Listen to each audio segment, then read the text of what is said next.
अस्सलाम वालेकुम नाजरीन, उम्मीद है आप खैरियत से होंगे। इस्लामिक वाक़यात सुनने के लिए हमारे चैनल को सब्सक्राइब ज़रूर करें। सुल्तान सलाहुद्दीन अय्यूबी अपने 10 खास सिपाहियों के साथ अपनी रियासत में लौट रहे थे कि सुल्तान का गुजर एक घने जंगल के बीच से हुआ।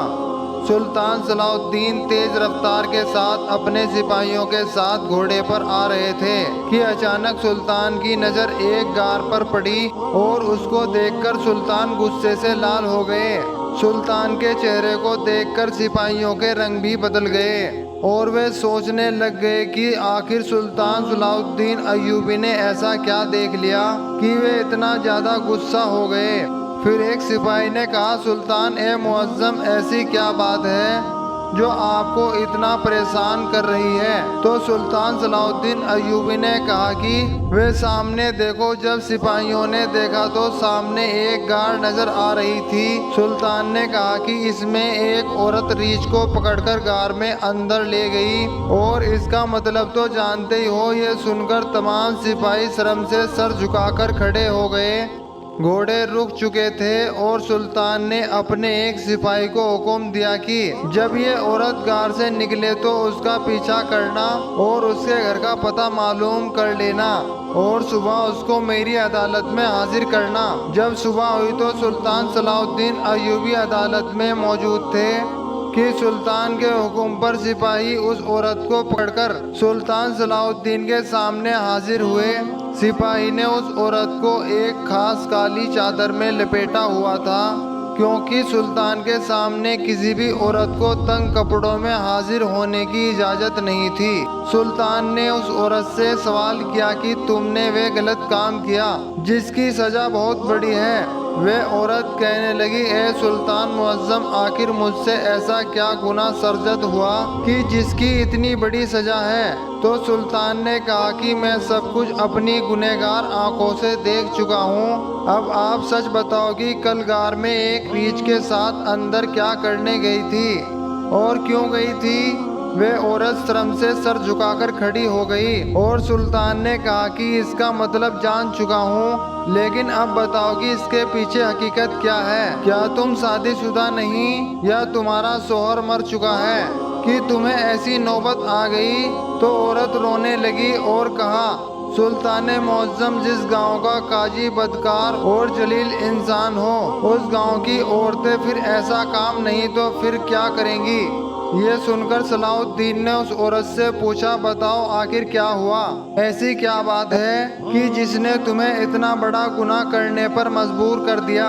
तो उस औरत ने सुल्तान सलाहुद्दीन अय्यूबी को सारा माजरा सुनाया और कहा, सुल्तान ए मुअज्जम, एक दिन में और मेरा शौहर बाजार से कीमती सामान लेकर वापस आ रहे थे। बदकिस्मती से जिस रास्ते से हम गए थे, वापसी पर उस रास्ते पर बारिश होने की वजह से कीचड़ था और हम जानते थे कि यहाँ से हमारे घोड़े नहीं गुजर सकते, लिहाजा हमने जंगल के बीच वाला रास्ता इख्तियार किया ताकि जाने में भी इतना वक्त नहीं लगे और हमारे घोड़े भी मुश्किल में ना पड़ेंगे। लेकिन बदकिस्मती से जब हम घने जंगल के बीच में पहुँचे तो चंद डाकुओं ने हम पर हमला कर दिया और मजम्मत करने पर मेरे शौहर को मार मार कर उसका बुरा हाल कर दिया और इस लड़ाई के दौरान एक डाकू की तलवार मेरे शौहर के नफ्स पर जा गिरी और वे नामर्द हो गया और वे बुरी तरह जख्मी भी हो गया।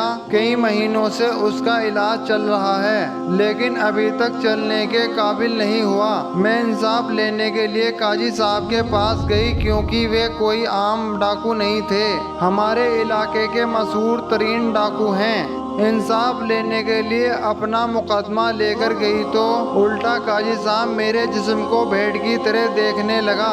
मुझे मालूम हो गया कि अगर काजी से इंसाफ लेना है तो पहले काजी के बिस्तर को गर्म करना पड़ेगा। ये सुनकर सुल्तान सलाहुद्दीन अय्यूबी की नजरें झुक गई और सुल्तान ने उसी वक्त एक सिपाही को भेजा और कहा कि इस औरत के घर जाओ और मालूम करो कि वाकई औरत सच कह रही है। सुल्तान का सिपाही चंद लम्हों में वहां पहुंच गया और आकर सुल्तान को बताया कि उस औरत की एक एक बात दुरुस्त है, उसके शौहर की हालत बहुत बुरी हो चुकी है और शाही हकीम ने भी उसका मुआयना किया तो बताया कि वे अब बिल्कुल नामर्द हो चुका है। ये सुनकर सुल्तान ने अपने सिपाहियों को हुक्म दिया कि जाओ और उस गांव के काजी और डाकुओं को घसीटते हुए मेरे पास हाजिर करो। चंद घंटों में सुल्तान ने देखा कि सिपाही काजी और 3 आदमियों को घसीटते हुए लेकर आ रहे हैं। फिर काजी साहब को सुल्तान के सामने हाजिर किया गया तो काजी साहब ने सुल्तान के सामने अपने गुनहगार होने का इकरार कर लिया। उसके बाद सुल्तान सलाउद्दीन अय्यूबी ने कहा, जब तक काजी का सर कलम नहीं होगा उस वक्त तक इस मुकदमे का फैसला मैं नहीं करूंगा। इस काजी का सर कलम करने के बाद उस काजी के सर को अपनी तलवार के नोक पर बुलंद करते हुए कहा, अगर तुम्हें जमीन के मनसफर से इंसाफ नहीं मिलता तो तुम ऊपर वाले से इंसाफ मांगती या तुम मुकदमा लेकर मेरे पास आ सकती थी।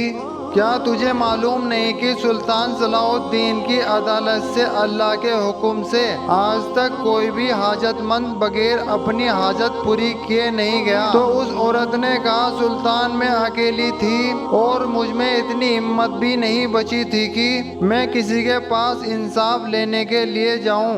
और आप जानते ही हैं कि एक नौजवान औरत बगैर शोहर के कैसे रह सकती है, और इसीलिए मैं ये गुनाह सरजद करने पर मजबूर हो गई। लेकिन इसमें मुझे ये शर्म नहीं कि मैंने काजी का बिस्तर गर्म करने से बेहतर है कि एक जानवर के साथ अपनी हवस मिटाई जाए।